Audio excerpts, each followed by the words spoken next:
Video के नीचे दिए हुए इस लाल रंग के सब्सक्राइब बटन को दबाइए और जुड़ जाइए पवन सिंह न्यूज चैनल से, ताकि आपको पवन सिंह से जुड़ी हर खबर मिलती रहे बिल्कुल फ्री। नमस्कार दोस्तों, स्वागत है आप सभी का हमारा यूट्यूब चैनल पीएस न्यूज में। वीडियो को आगे देखने से पहले लाइक करिएगा, चैनल पे नए हैं तो सब्सक्राइब करिएगा और घंटी को ऑल पे सिलेक्ट करके वीडियो को आगे जरूर शेयर करिएगा। दोस्तों, इस वीडियो में पावर स्टार पवन सिंह से जुड़ी एक बहुत ही बड़ी अपडेट लेकर आ चुके हैं। ये वीडियो ये खबर अभी तक आप लोग कहीं पर भी नहीं देख पाए होंगे और ये आज ही का अपडेट है। दोस्तों, आप लोगों को बता दें कि आज रात में पावर स्टार पवन सिंह जी लखनऊ में ही कुछ नए गाने का वीडियो का शूटिंग करने वाले हैं। ये बहुत बड़ी अपडेट है।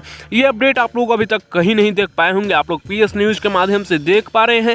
आज पावर स्टार पवन सिंह जी रात में लखनऊ में कुछ नए वीडियो गाने का शूटिंग कंप्लीट करने वाले हैं। हालांकि वो वीडियो गाना कौन सा होने वाला है, लगन का होगा, लोकगीत होगा या फिर होली का होगा या फिर फिल्म का सॉन्ग होगा, कौन सा होगा इसके बारे में कोई भी जानकारी नहीं है। बट आज कुछ नए गानों का वीडियो का shooting power star Pawan Singh ji Lucknow में करने वाले हैं। वैसे कौन सा गाना होगा, लगन का, होली का या फिर फिल्म का होगा, कैसा होगा, वो तो हम आप लोगों को कल के वीडियो में, अगले वीडियो में जरूर बताएंगे। आप लोग इंतजार करिए। वैसे आप लोगों को क्या लगता है, पावर स्टार पवन सिंह जी को अभी होली का गाना करना चाहिए या फिर नहीं? आप लोग अपना राय नीचे कमेंट्स में दीजिएगा। इस वीडियो में इतना ही, मिलते हैं नेक्स्ट वीडियो में नए अपडेट के साथ। बने रहिएगा पीएस न्यूज के साथ।